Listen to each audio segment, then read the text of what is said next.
রায়গঞ্জ বিধানসভার উপনির্বাচনে বিজেপি প্রার্থী করেছে মানস ঘোষকে, আর প্রার্থী হয়েই প্রতিদ্বন্দ্বী তৃণমূল প্রার্থী কৃষ্ণ কল্যাণীকে জোরালো আক্রমণ করলেন মানসবাবু। তিনি বললেন যে এবারে রায়গঞ্জ বিধানসভা উপনির্বাচনে তার কাছে কোনো ফ্যাক্টর হবে না তৃণমূল প্রার্থী কৃষ্ণ কল্যাণী ও তৃণমূল কংগ্রেস, কারণ রায়গঞ্জের মানুষের দ্বারা তিনি প্রত্যাখ্যাত হয়েছেন। 1 মাস আগেই লোকসভা নির্বাচন হয়েছে এখানে, আর সেই লোকসভা নির্বাচনে মানুষ রায় দিয়েছেন তার বিরুদ্ধে।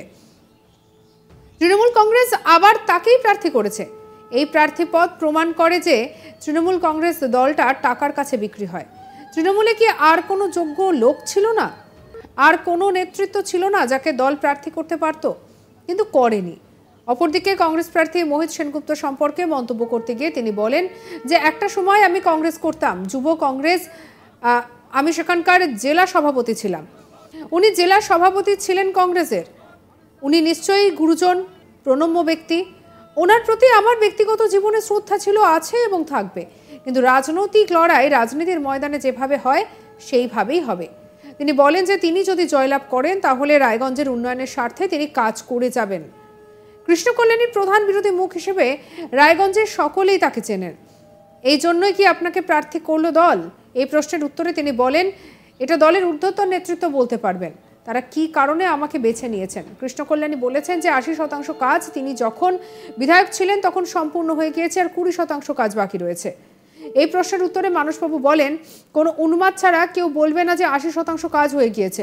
একটা উন্মাদ ব্যক্তি এই কথা বলতে পারেন, কারণ উন্নয়ন একটা প্রবাহমান জিনিস।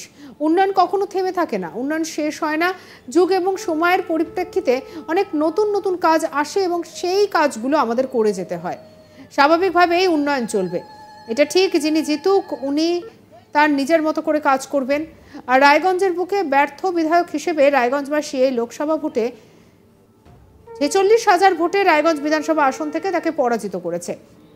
তার মানে 3 বছর কৃষ্ণ কল্যাণী তিনি যদি ভালো কাজ করতেন, উনি বিধায়ক হিসেবে যদি সবল হতেন, তাহলে রায়গঞ্জের এই ম্যান্ডেট তো তিনি পেতেন না। সেটা বুঝিয়ে দিচ্ছে যে তিনি কিছুই করেননি। তিনি বলেন যে এই বিধানসভা উপনির্বাচনে মোদিজি কথা বলে সাধারণ মানুষের কাছে তিনি ভোট চাইবেন। কি বলছেন মানুষ, ভোট শুনবো।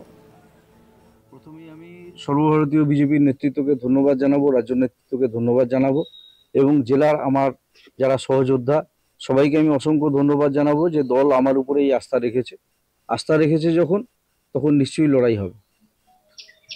এখানে কার্তিক পাল এখানকার এমপি হয়েছে, যে ভোটে রায়গঞ্জে মার্জিন আছে। তারপর কৃষ্ণ কল্যাণী আবার প্রার্থী হয়েছে। লড়াই কিরকম হবে? কৃষ্ণ কল্যাণী কতটা ফ্যাক্টর?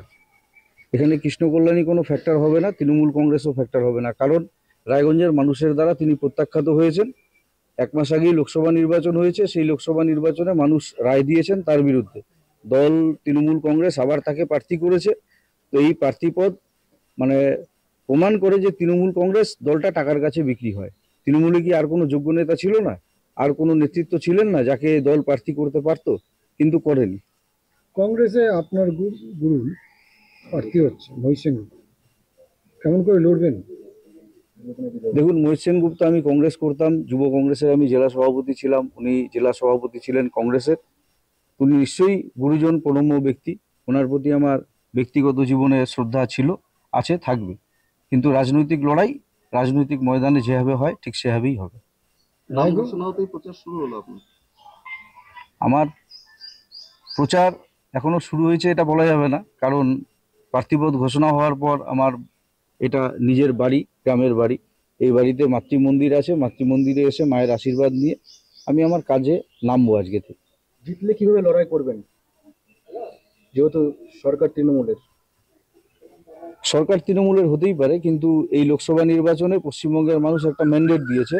100 বিধানসভা আসনে আমরা বিজেপি দল এগিয়ে আছি, অর্থাৎ লক্ষ্য থেকে আমরা খুব অল্প দূরে আছি। পশ্চিমবঙ্গে 294টি বিধানসভা আসন, 2026-এর লক্ষ্যে লড়াই চলবে। এই বাংলায় এই তৃণমূল সরকারের পতন হবে এবং বিজেপির সরকার প্রতিষ্ঠা হবে। সেটা তো 26-এ। আর এই 2 বছর কি রায়গঞ্জের মানুষ? এই 2 বছর রায়গঞ্জের মানুষের জন্য একজন বিধায়ক হিসেবে যা দায়িত্ব, সেই দায়িত্ব অবশ্যই পালন করব। কৃষ্ণ কল্যাণী প্রধান বিরোধী মুখ হিসেবে আপনি পরিচিত, সেই কারণেই কি আপনাকে প্রার্থী করলো দল? এটা দলের ঊর্ধ্বতন নেতৃত্বই বলতে পারবেন যে তারা কি কারণে আমাকে বেছে নিয়েছেন সেটা নেতৃত্বরা তারাই বলবেন। এদিকে আমাদের কালিক তন্ময় চক্রবর্তীর কি রিপোর্ট দেখাবো। লোকসভা নির্বাচন শেষ হতে না হতেই রায়গঞ্জ বিধানসভা উপনির্বাচনের দামামা বেজে গিয়েছে। প্রত্যেকটি রাজনৈতিক দল তাদের রণকৌশল তৈরি করে নির্বাচনী ময়দানে কিন্তু ঝাঁপিয়ে পড়েছে ইতিমধ্যেই।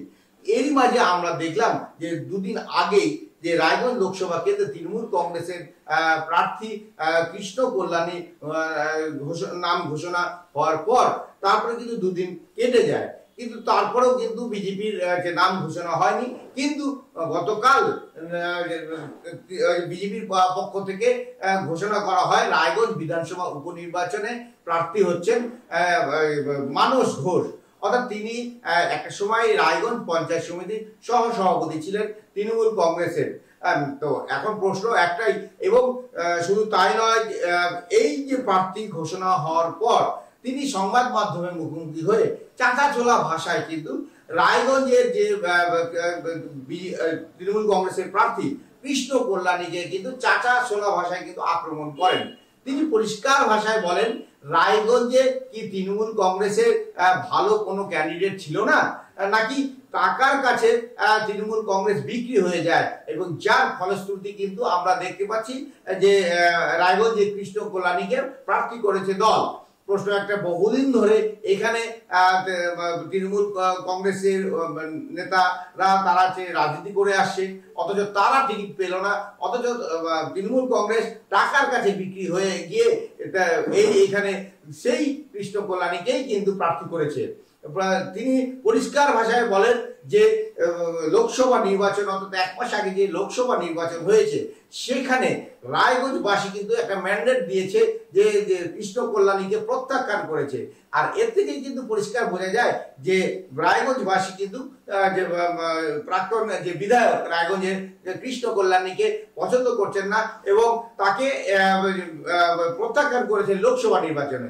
সেই একই রকম ভাবেই কিন্তু বিধানসভার উপনির্বাচনেও কিন্তু তিনি সাধারণ মানুষের কাছে প্রত্যাখ্যিত হবেন। কারণ একটাই, যে তিনি রায়গঞ্জবাসীর জন্য কিচ্ছু করেননি। তবে যাই হোক না কেন, মানসবাবু কিন্তু চাঁচাছোলা ভাষায় এদিন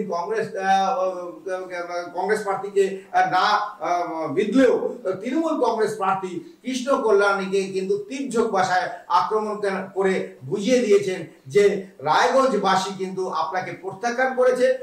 এবার রায়গঞ্জের মানুষ আবারও কিন্তু দুহাত তুলে আশীর্বাদ করবে বিজেপি প্রার্থীকে। তার জন্য সময় আসন্ন।